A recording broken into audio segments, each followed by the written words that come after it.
أحرق لهم 40 طن من البصل ببرشيد المغرب.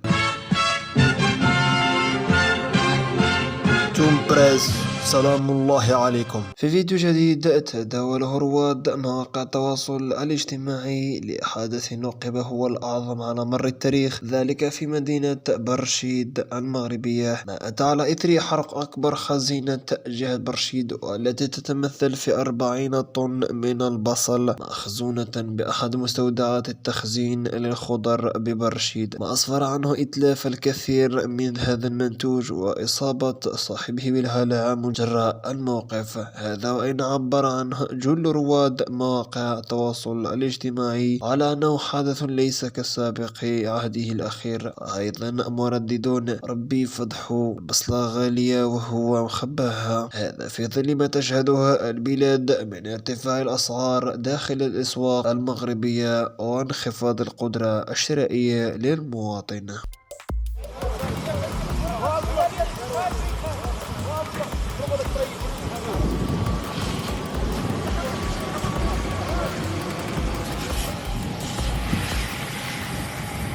واخويا راه عداوه هذه،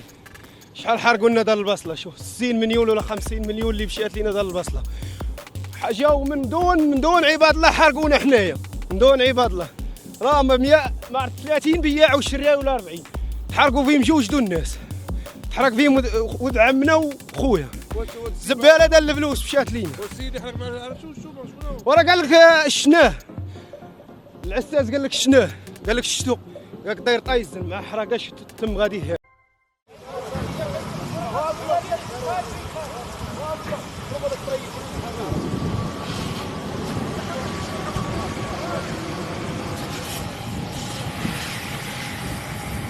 واخويا راه عداوه هذه،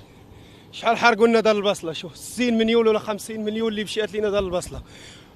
جاو من دون عباد الله حرقونا حنايا، من دون عباد الله، راه 100 ما عرفت 30 بياع وشريه ولا 40 تحرقوا فيهم جوج دون الناس، تحرق فيهم ولد عمنا وخويا، الزباله دار الفلوس مشات لينا، وسيدي حرق معنا وراه قال لك شناه العساس، قال لك شناه، قال لك شتو ياك داير طايزن ما حرقاش تم غادي هي. إن أعجبك الفيديو لا تنسى الإعجاب والاشتراك في القناة.